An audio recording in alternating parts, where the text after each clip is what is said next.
have had a rich day and a half with Dr. David Pilgrim. Last night he did an amazing presentation. This morning we had panelists that brought us rich stories and conversations and information. So let's just give a hand to everyone who has been a part of this thus far.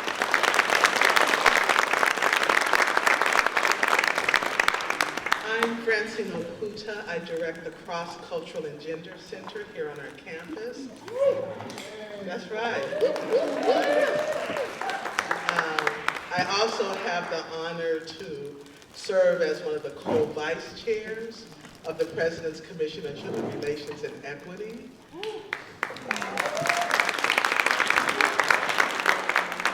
May I ask for all of the commission members that are in the room to please stand.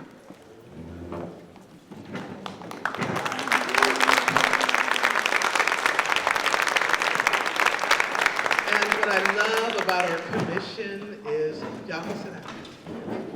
What I love about our commission is it's a very active and involved commission. We do more than come to meetings once a month or so. You'll see them all taking very active roles today. And so we appreciate you all.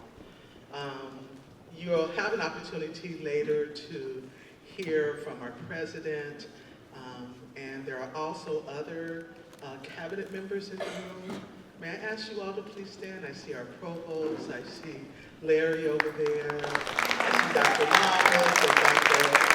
Vice President Aistone. Thank you all for coming. It means a lot. It means a lot when you take the time, because we know you mean it. We know you're here because you want to be here and you want to learn. And at the same time, we know how impacted your schedules are. So thank you for making these choices.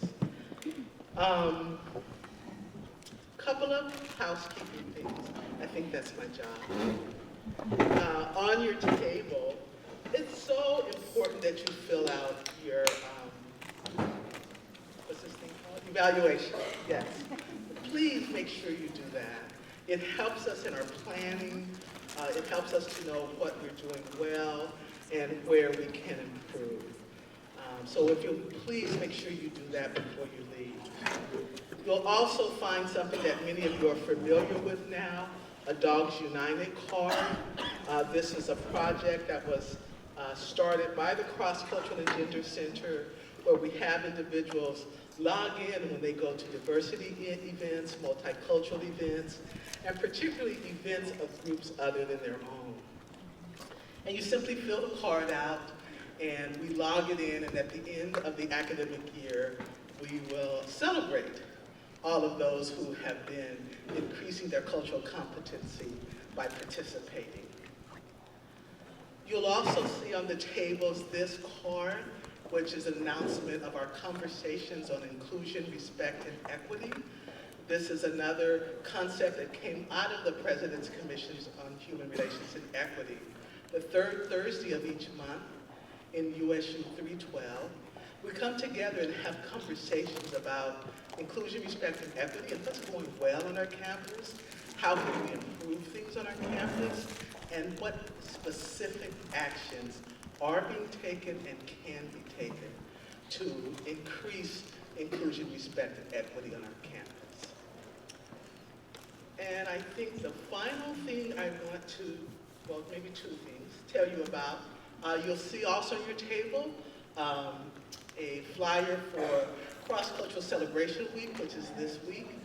There's a really fun event this evening called A Taste of Culture. You will literally get an opportunity to taste foods from various cultures. You'll be able to hear music from a great local DJ, DJ Ome. Some of you may know her from Facebook. Also, an opportunity to go to tables and learn about various cultures, and also you'll see a cultural fashion show. So join us between 6 and 8 in front of the Keynote bookstore. And this is put on by programs throughout the campus, student involvement, programs in the Division of Student Affairs, International Student Services and Programs, and many others. Some of you probably have a bookmark for our one-day Welcoming Diversity workshop. We encourage you, as you have these experiences and want to learn more about your unconscious biases and how can you shift those. It's a prejudice reduction workshop, National Coalition Building Institute. We do them 3 times a semester, free to Fresno State student, faculty, and staff. On October 24th, we'll also be doing one specifically for our cabinet and other administrators. So thank you, Dr. Castro, for that. I would now like to introduce your moderator for this afternoon.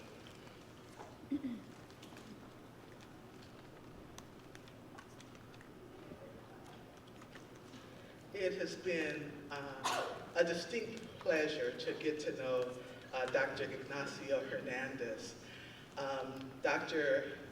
Jody Hironaka-Juto and I have been serving as leadership on the PCHRE for a couple of years, and we've had the pleasure of working with Dr. Alice Espinosa and also Dr. Ken Magdaleno, and now Dr. Ignacio Hernandez as co-vice chair of the commission.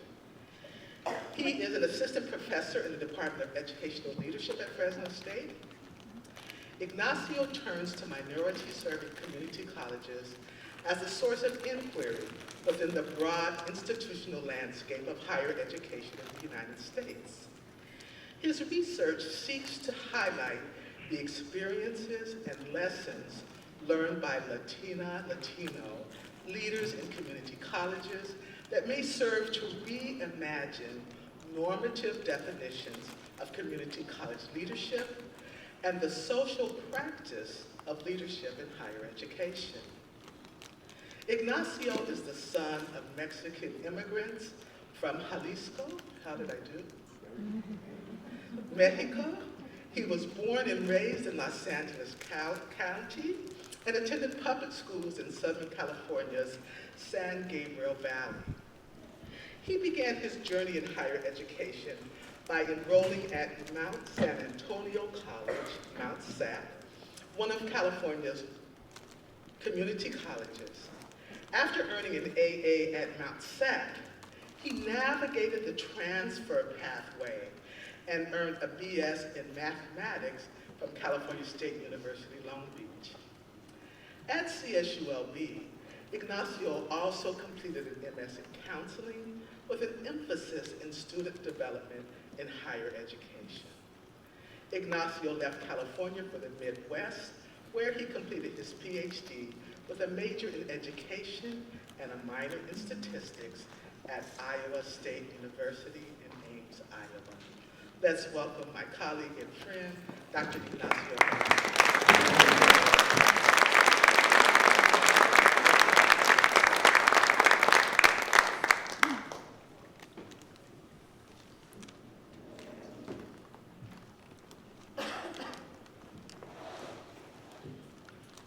Good afternoon, everyone.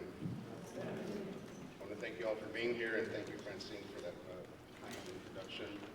Whenever I hear myself being introduced like that, I mean, it's kind of flattering when I think, oh, I want to meet that guy. He's kind of done a lot of things. Anyhow, it's a pleasure to be here with you. As a co-vice chair of the PCHRE, in my first semester of service here to this university in that role, I'm certainly excited to be able to welcome our keynote speaker for the afternoon. Dr. David Pilgrim is the founder and director of the Jim Crow Museum, the nation's largest publicly accessible collection of racist objects, located at Ferris State University, where he serves as Vice President for Diversity and Inclusion. Dr. Pilgrim is also the author of Understanding Jim Crow, Using Racist Memorabilia to Teach Tolerance and Promote Social Justice. The books are on sale at the back, by the way. I picked one up this morning. I welcome you to do the same. The book explains the museum's vision and work, where the objects are used as tools to teach about race, race relations, and racism. His goal is to get people talking about race relations and inclusion in meaningful ways, and then go and do something positive. His countless writings are used by scholars, students, and civil rights and human rights workers to better understand historical and contemporary expressions of racism. His writings, scholarly and creative contributions, deal with multiculturalism and race relations. Dr. Pilgrim has been invited to deliver public lectures at dozens of institutions throughout the United States and Canada, challenging audiences to think deeply about diversity, inclusion, and race relations. Most recently, he presented at NCORE, the National Conference on Race and Ethnicity, in American Higher Education. In 2004, Dr. Pilgrim produced with Clayton Rye the documentary Jim Crow's Museum to explain his approach to battling racism. The film won several awards, including Best Documentary at the 2004 Flint Film Festival. Jim Crow's Museum has shown nationally on PBS affiliates, including as part of the TV series The African Americans, Many Rivers to Cross. He also served as a consultant to Will Smith on UPN's All of Us. Dr. Pilgrim is an applied sociologist with a doctorate from The Ohio State University. He's a Ferris State University distinguished teacher. He has been interviewed by National Public Radio, NPR, Time Magazine, the British Broadcasting Corporation, BBC, and dozens of newspaper outlets, including the New York Times, Washington Post, the Boston Globe, Chicago Tribune, and the Los Angeles Times. Please give a warm round of applause and help me welcome Dr. David Pilgrim to the stage.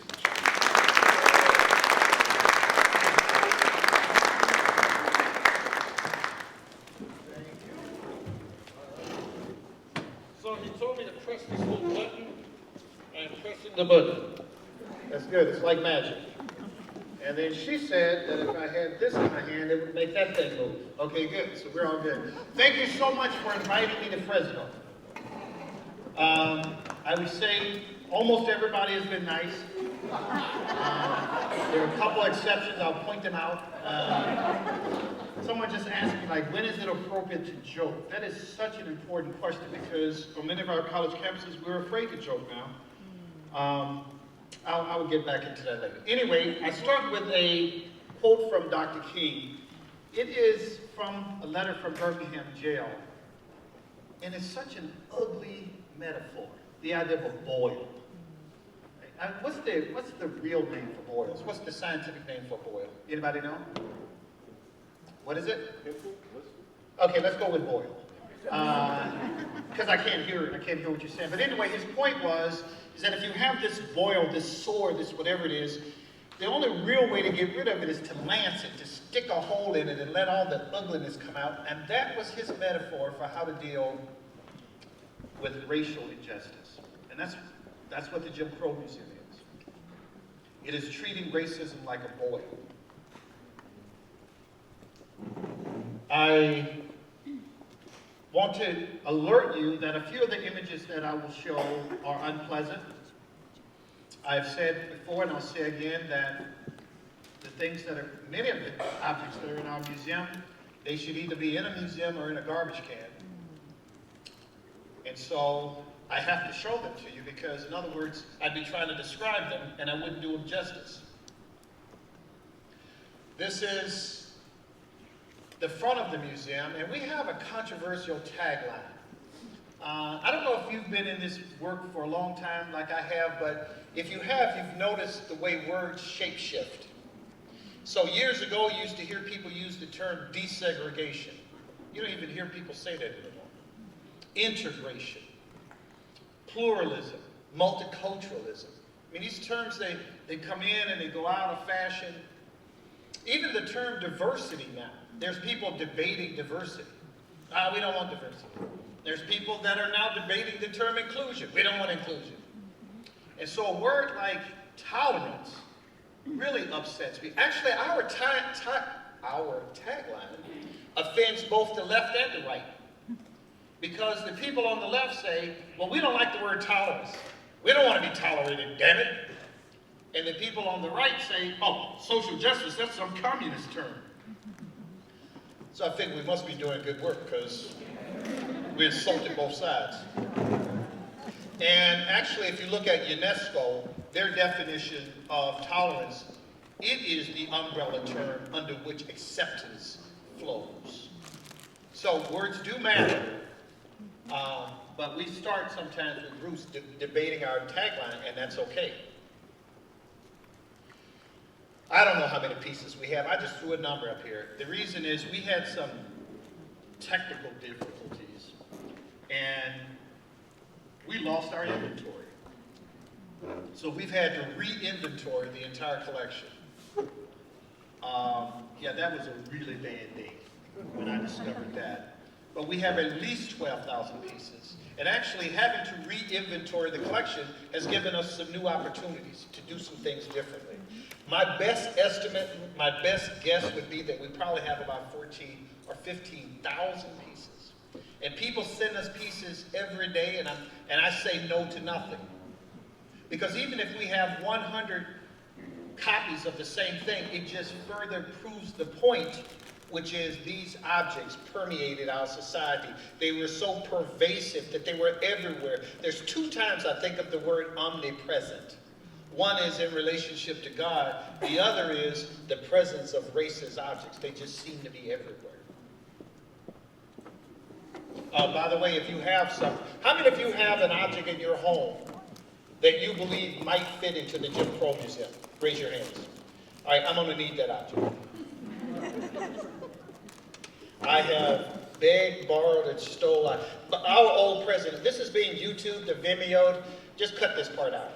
Our old president, the former president, he challenged me one time because I said in front of a group of people that if you can name an object, a 3-dimensional object, there was a racist version of it. And he was like, that's not true. I was like, yeah, come up with something.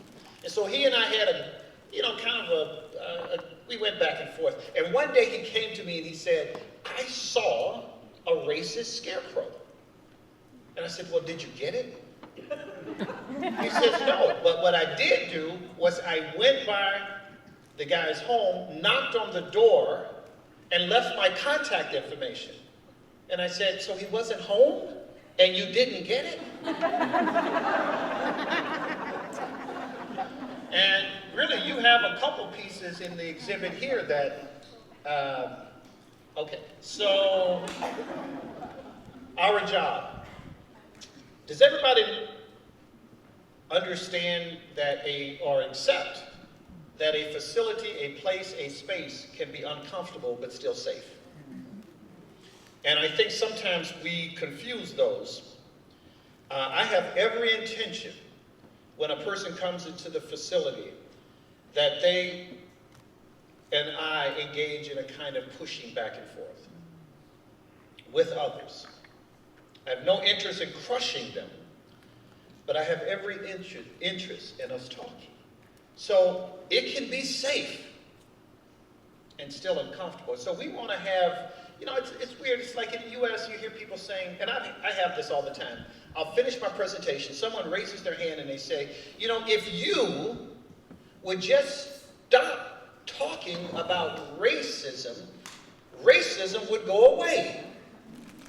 And I think to myself, that doesn't even make stupid sense. The reality is, we talk about race all the time.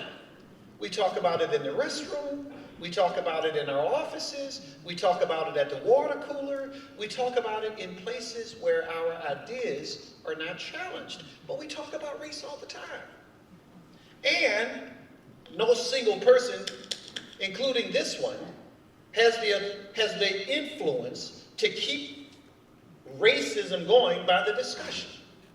It's like, I'll give you another example. You don't hear people say this, that we need to stop talking about relations between men and women. That we've solved that, it's over, let's move on. And it makes no sense to say that as relates to groups of race, about race. You see that rule, don't crush people? I mentioned this last night. This is something I had to learn first as an activist and certainly later as a facilitator, people would come into the museum and they would look at the most heinous piece you could imagine. And they would say, oh, that's cute. And I would just get it. Or someone would say something like, well, y'all should be glad we brought your happy asses over here from Africa. And I would just be in it. They would make comments that you would not believe. And I was a young professor, armed with statistics and Alabama passion, and I would crush them. And you know what I got out of that? Some temporary cathartic relief and a missed opportunity. Because when you crush people, you can no longer teach them. And not only can you not teach them, you can't teach anyone who watched you crush that person. And this is a lesson. I train faculty to facilitate in the museum, and this is one of the hardest lessons for those on the left. Because they want to show that person. They want to show their righteous indignation. They want to go all Amos, you know, Old Testament prophet. So, 1996, the university made a deal with me. They agreed to do these things. And in exchange, I agreed to donate my private collection. And my wife has told me 100 times, that is one of the worst financial decisions I made. Because my collection was worth hundreds of thousands of dollars. And I didn't even write it off, because it didn't feel like it was a true gift if I did that. In retrospect, I should have written it off. You know? But we collect, we preserve, and we show. From the very beginning, I wanted to create a small space where people could go and have real conversations about race, where they weren't afraid to be wrong. I mean, this is no disrespect. I'm a sociologist and I'm making an observation. I watched some of the panel's discussions today and I could hear how measured the things the faculty and staff said. I don't mean any disrespect. Are you following me? It was just measured. Counting words. Making sure I don't say what? The wrong word. We won't fix this country until people are allowed to say the wrong words. Challenged afterwards. Pushed afterwards. Hugged afterwards. But they got to be able to say the wrong words. People come in, they don't know who Jim Crow is, which amazes me. So we start with a history of Jim Crow. And I tell you what, I know way too much now about Jim Crow because I just finished another book, and part of it was going back looking at newspapers in the early 1800s. Thomas Rice was not the first American to blacken his face, get on stage, act like a buffoon, but he was the first to get famous. And his stage character was called Jim Crow, right? And what happens if you blacken your face, get on stage, become famous, become rich? You're going to have imitators, right? So, blackface minstrel performances swept the nation. Again, he didn't invent blackface. And you know, I was reading in the Abolitionist. This is this newspaper index I had. It's so wonderful. I'm reading the words of Frederick Douglass. And I'm like, oh, that is so deep. Oh, no, Frederick, not that. I mean, we're going back and forth because when you read someone's words, you read their mind, or at least an edited version of it. As early as 1841, in The Liberator, he referred to a Jim Crow car. That somebody was making us sit on a Jim Crow car. Where am I going? It didn't take, Thomas Rice did his thing in the 1830s. By the 1840s, Jim Crow had stopped just being something we call a white person dressed in blackface on stage and had become a name for segregation. But it was more than just signs. When people come to the museum, I'll say, what was Jim Crow? And someone raises their hand and goes, oh, it's those signs that have those sentiments. I was like, yeah, it was also those signs. But it was more than signs.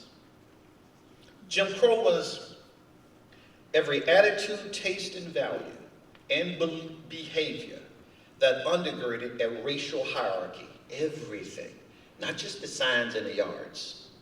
So the fact that I could not light a white woman's cigarette because that implied intimacy, that implied social equality, that was Jim Crow. Okay?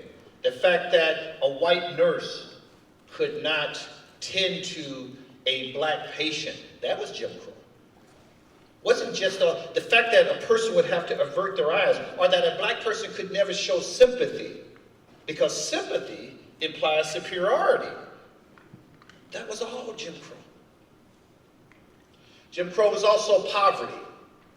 If you read, what's the Warmth of Other Suns, Isabel Wilkinson's book. Have anybody read The Warmth of Other Suns? Great book. It's this thing, right? It's a huge book. And it's about the migration of African Americans out of the Deep South to the West and the North. And so she tells the big story, but she focuses on several families. But one of the stories within the stories is about poverty. Jim Crow was not just signs, it was about poverty. And a poverty that will make you pull over your car and throw up.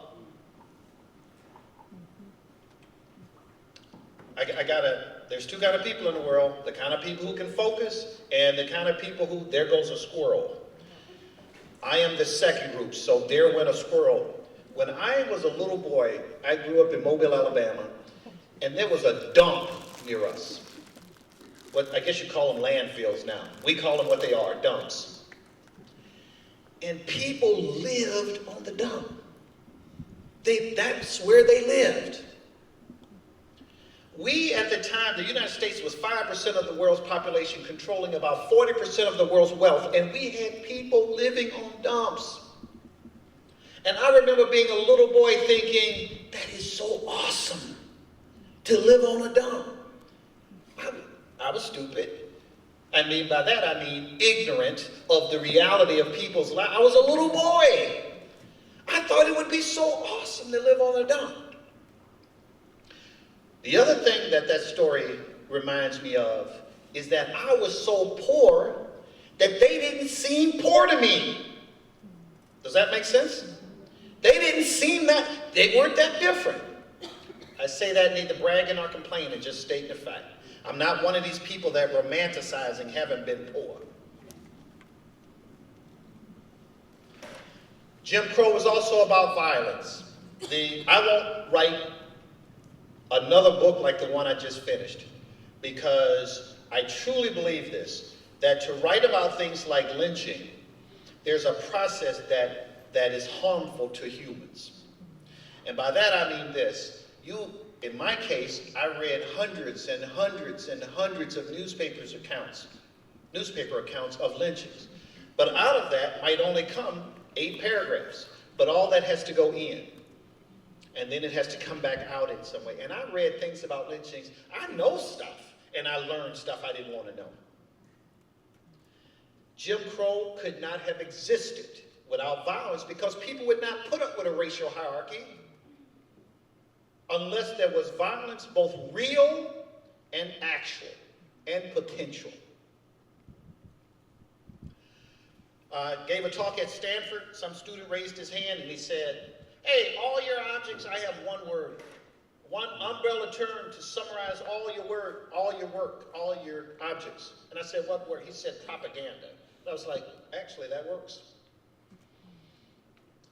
When we think of propaganda, we don't usually think of a toy as propaganda or a bank as propaganda. But imagine millions and millions of objects like this one. So in the museum, we did it in part by rooms in a home. So this is a kitchen. It's a little over the top. I don't think most people who had this stuff would have had that much in there. But I'm trying to make a point.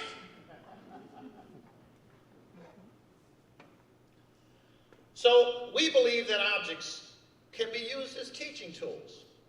The book I just finished is called Watermelons, Nooses, Straight Razors, and Other Stories from the Jim Crow Museum. And so I didn't even understand really this whole straight razor thing. I grew up where the African-American male who was presented as a criminal was shown with often a gun of some sort. But I didn't know that beginning in the 1880s, 15 years after slavery ended, that the music that dominated the U.S. was called coon songs or coon music. And that central to this was the dangerous, threatening, scary, drunken, woman-chasing, razor-toting, dice-shooting black man. And so I started going through newspapers and looking at material objects and found all these images of blacks with straight razors. In case you're wondering, that has not died. I'm going to ask you a question now. This is what if you come in a museum and you like hearing me talk, which some people don't, but if you like hearing me talk, you won't hear me talk so much because I'll do a lot of question asking. So I'm going to start with one now. What is it you see when you're looking at this? I know you're out there because I see you. And I need you to not censor yourselves. What is it you see? LBJ, that's good. Who said that? Nobody asked you for the right answer. All right? No, there's like 5 people in the country get that right and you throw that. Okay, fine. All right? What else do you see? What do you see? Don't give me an answer you think I want to have. Tell me what you see. Who? Oh, mixed breed. Okay. What else? Okay. Okay. All right, so what do you think, by the way, who do you think the black rat is supposed to be? Martin Luther King. So remember the 1960s, what were 2 of the slogans in the 1960s? One was the new Negro, and the other was the new Democrat. And so the maker of this blank is saying that the new Democrat and the new Negro are just what? Rats. And of course, we have ranked animals in terms of association. So if someone refers to as an eagle, that's good. A rat, not so much. What do you think the object is? It's a license plate. That means it's on the back of someone's car and it's riding around. Everyday propaganda. When Henry Louis Gates came into the facility, and that guy's funny, by the way. You think I'm funny. Actually, you don't, apparently. But that man is so hilarious. He could not get past this piece, which is like in one of the early showcases. His brain, he was like, how could someone come up with this? But when you look at this, and you think to yourselves, okay, this came from somebody's brain, but it's getting in other people's brains. So what do you see? Okay, you might as well give me an answer because we started late and I'm going to take my allotted time. So just, you might as well get in here so we can get this going. What is it we see? Yes? Yeah, an angry black woman. And why do you say that?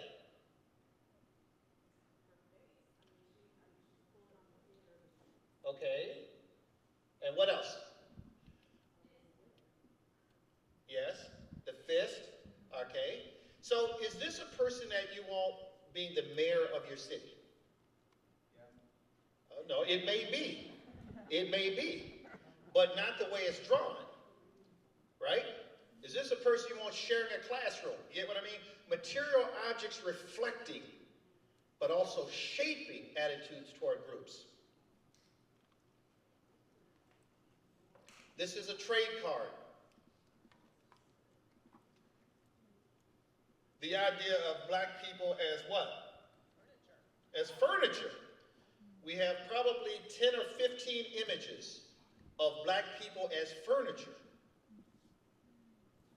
Is that a new one on you, Doctor? Dr. Johnson, you got that? Are you familiar with that one already, this furniture thing? Okay. I cannot ever think this guy is on the ball. Now, when I put this up there, people go, oh, come on, you're being sensitive. No, I'm provoking. Trying to start a conversation.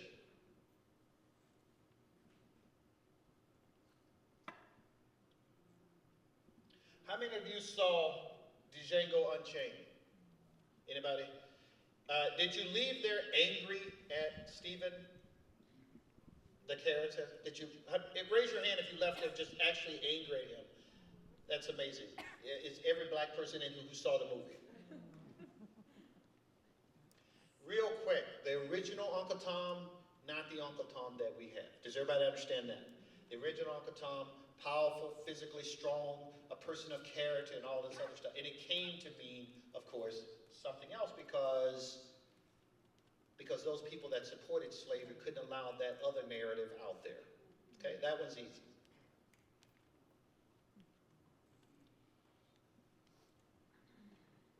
So that's that razor.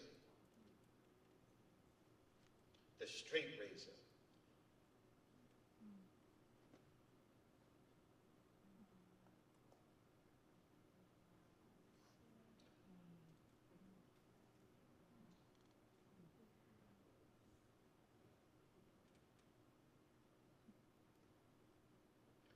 So, you know, in 1960s, what was LBJ's slogan?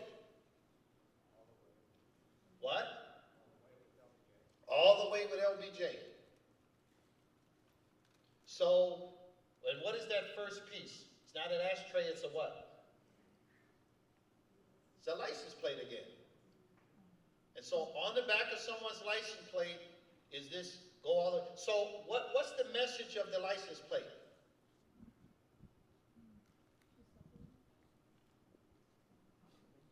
Hello? I'm looking at you, I see you out there. What is the message of the license plate? Yes? She slept with him, and by extension, maybe others, right?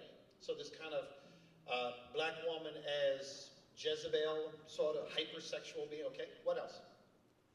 It's a way of insulting black people, black women, and Democrats, right? It's kind of like a triple entendre, if that's a word. What is this image at the bottom?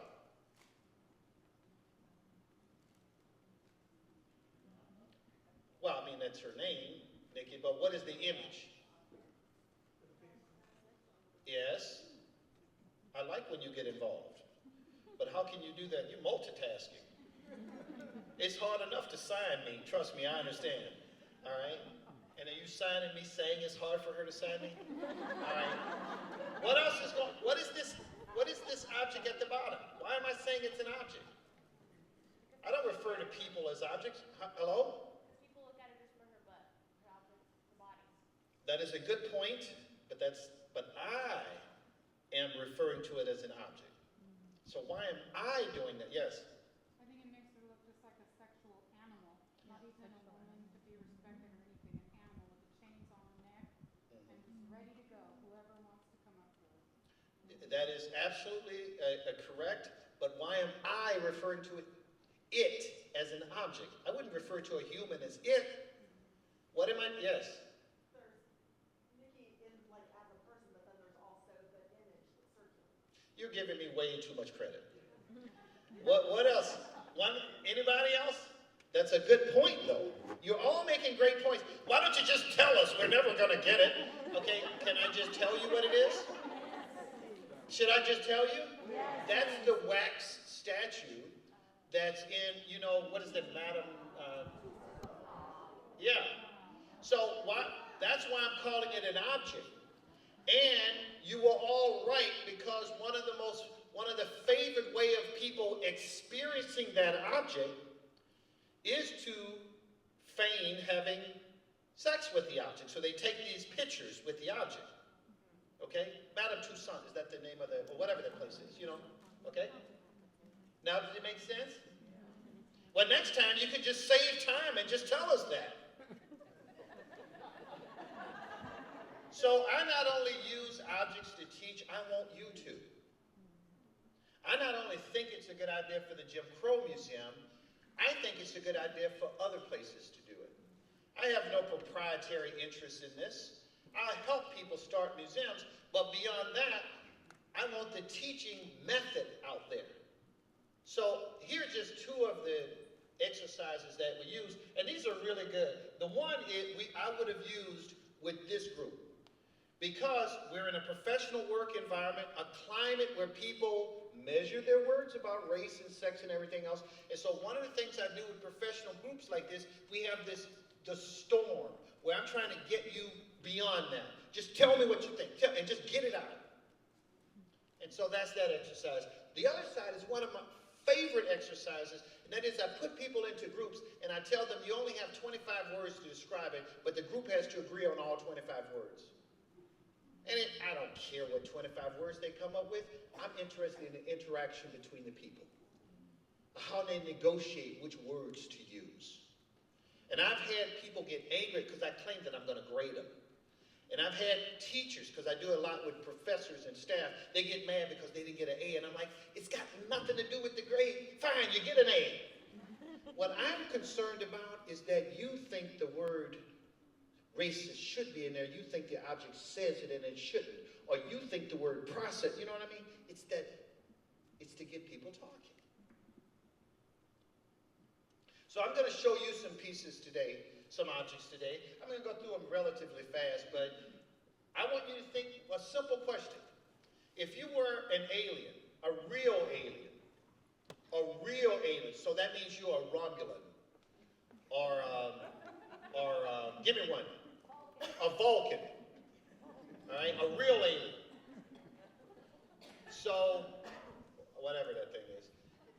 If you didn't know Earthlings that much, and all you knew about Africans and their American descendants were what you saw in these pictures, then I want you to think and say what it is you would think of them. Start with this one.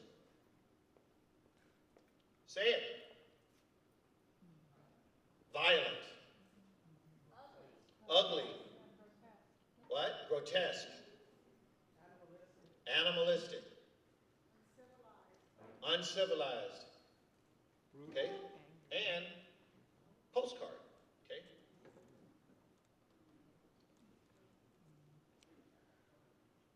Don't get quiet now, come on. Helpless. Food. Bait. No worth.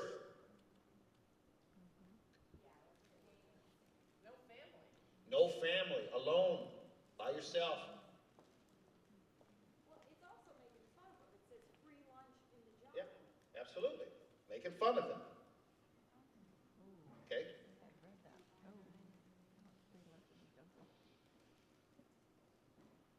Hello? Don't get tired.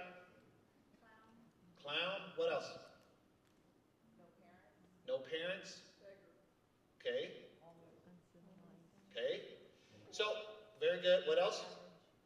All right. What's one of the interesting things about this card is this was part of a children's game. I talk about it in the front of that book, where you pull a card and then you act the way the card tells you to act. So in homes across the country, people would pull this card and then they would imitate. Can you see the dynamics there? Much as like when we have a south of the border party now, or a pimp and whore party, or some of these other parties you have on college campuses, where we mock the group.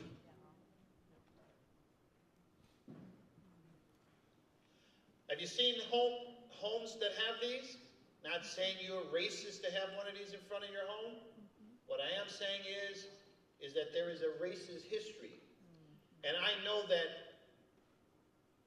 untrue history that people sometimes put out there as a narrative, I can tell you the actual history of these pieces, and I can also tell you that often it's a marker of white space, where others may not feel welcome. I don't feel welcome if I go into a neighborhood where all of those are there, although I was going to say I would take it, but everything old is new again. The object on the top is paper, the one on the bottom is metal. You cannot find an object in the Jim Crow Museum that is not being made today. That is not an exaggeration. That's the internet. So We have old ideas, and then we have old ideas today. That is not to say that the United States is not right now, despite our current racial strife, we are right now more democratic and more egalitarian than we have been in our country's past. Okay? And that's a fact. But we still have these challenges. It should be enough to just say, I disagree with your ideas. And I never thought I would live to see a day when a sitting president of the United States had to show his papers. Never thought I'd live that long. And if you ask me to show my paper, I'm showing you my doctorate from The Ohio State University is what I'm showing you. Right? And by the way, Hawaii is a damn state, okay? It's not Indiana, it's not Texas, it's not Illinois, but it's still a state. And how diabolical is that? That a white woman in 1960, pregnant, 1960 or so, right? Pregnant, whose husband is African, thinks to herself, now what do I have to do to get him to be, my baby to be president? So I'm going to pay off this person. I'm going to, what? That's the dumbest thing. That's bad. Okay. So material objects. We have a whole section of the museum which is just President Obama stuff. And again, as I said last night, I know he knows it's there because Henry Louis Gates, who is his friend, told me I'm going to tell him when I see him. And shouldn't it be sufficient to just say of any politician, I disagree?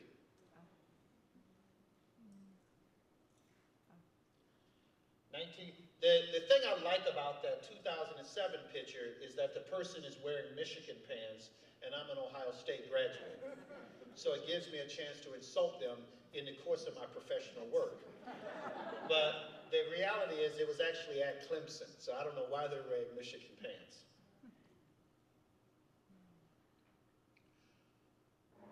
So the caricatures, sometimes stereotypes, not caricatures, but stereotypes, sometimes they just shift from one group to the other. So we used to have the stereotype of African Americans that they were unathletic. Man, you don't hear that song sung much anymore. That Asians were intellectually inferior to whites. I know, I keep listening to hear that song today and I just don't hear it a whole lot.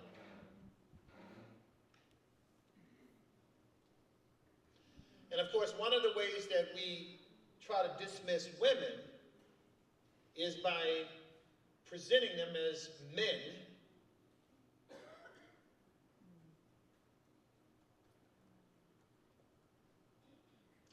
So, good piece of advice someone gave me years ago. They said, listen, we know you're starting a Jim Crow museum, but you can't just have a whole racism museum. I was like, but yeah, that's what it is. It's not a black history museum. It's a racism museum. The museum I'm building about women now, it's not a women's museum. It's a sexism museum. We got women's museums. I want to focus on sexism in our culture, or I want to focus on racism. And they're like, yeah, we get that. But black people did not just absorb blows. They responded, and often heroically, and you're not telling the whole story. And so eventually, they wore me down. So I collect some art. Unfortunately, John Lockhart passed away last year. I love this art. This is actually, I ain't your mammy. Right? This isn't the asexual, loyal, don't like my own people. We sick today, boss? This is not that woman. This is a strong woman, right? Defiant. All right, we got a problem. I think I froze up. Oh, there she is. She's like Miss Fiction. She just fixes everything. If you fix this, I will give you nothing. No, it's locked up. I clicked on something. Well, you had to share that out loud. You didn't throw me under the bus like that. Is that the Fresno way? You bring a person in and you make me, now you hurt me on the inside? Shut it down, you get something. Again, why are we sharing that? Okay, I will own this. It's my fault that she didn't tell me how to do this right. No, I hit the wrong button. Well, I'm almost done, so yeah, if it comes back on, we can get done. Give me a quick question while we're waiting for that. Anybody have a question?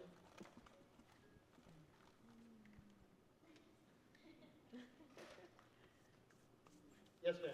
How has it been on you emotionally to look at this repeatedly and to write about things? How has that changed your mind or affected you just being who you are? That's a great question. I would say there's 3 times I lost my balance. I mean, they're kind of long stories, but I actually did lose my balance. I don't mean to the point where I wasn't able to function, but what I mean was I just got so angry and or depressed that it was hard to function. The thing I just got done writing actually did start affecting my other job, as chief diverse officer. And I've always said, or said often, that anger is a necessary step on this journey, but it cannot be the destination. And because then it morphs into hatred. And it's just too expensive of fuel. But yeah, it is definitely, I don't want to play the martyr, but yeah, obviously, there's no way you could do what I've done and I'm not a robot, you know, so. Is it back on? It is. So it's a great question. Actually, I have a question mark here because my colleague, Franklin, who works with me and does the videography stuff, he doesn't think she's really liberated because she's still got the look of Mammy, you know, even though she has a gun. And according to him, she's still in a box. So, the cream of wheat Rastus character is supposed to serve with a smile. If you notice his hand, so that's his act of rebellion. And this right here is the greatest piece of art created in the last 200 years. Simplistic and yet profound. I'm joking, I did this one. But this is just showing that the caricatures aren't real people.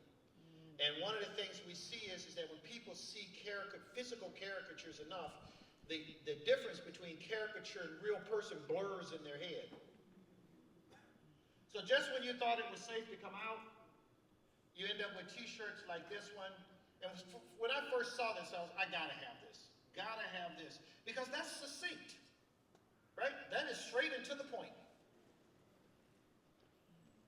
I didn't even know what Trayvoning was. And I learned a lot by students teaching me things. And so Trayvoning is that you assume the dead pose with the accompanying material. I had never even heard of it and realized it was a thing that was catching on. Halloween each year is an opportunity for citizens to defame others and to believe that they have basically a 2-week pass to do so. I actually purchased that costume in El Paso, and it was sold to me by a Mexican American, the person who was helping me, made by a Korean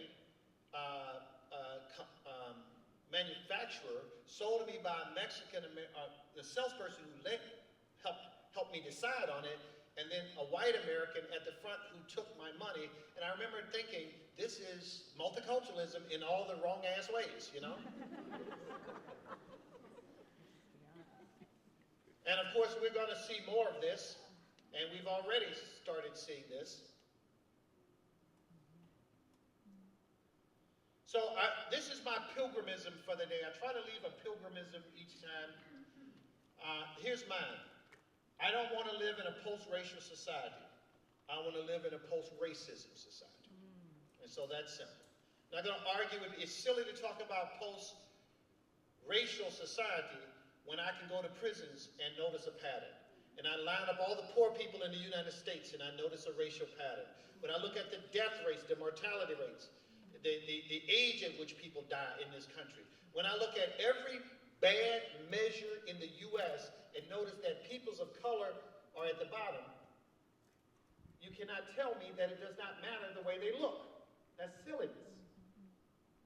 And we can argue, say, well, they're in those positions because of personal failings.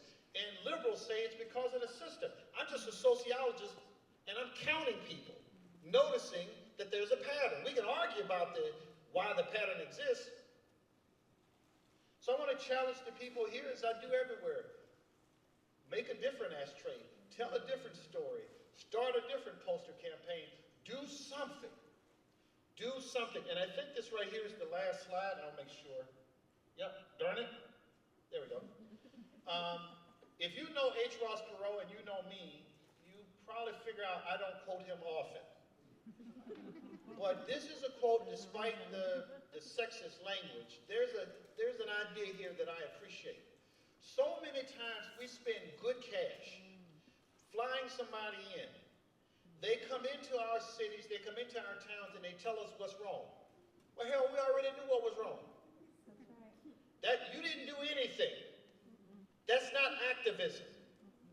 And then there are people who look at folks that are working. Like, we do get some criticism. Most people get what we're doing, and I don't mean to sound defensive, but we get some people that are like, we don't like the way you deal with race.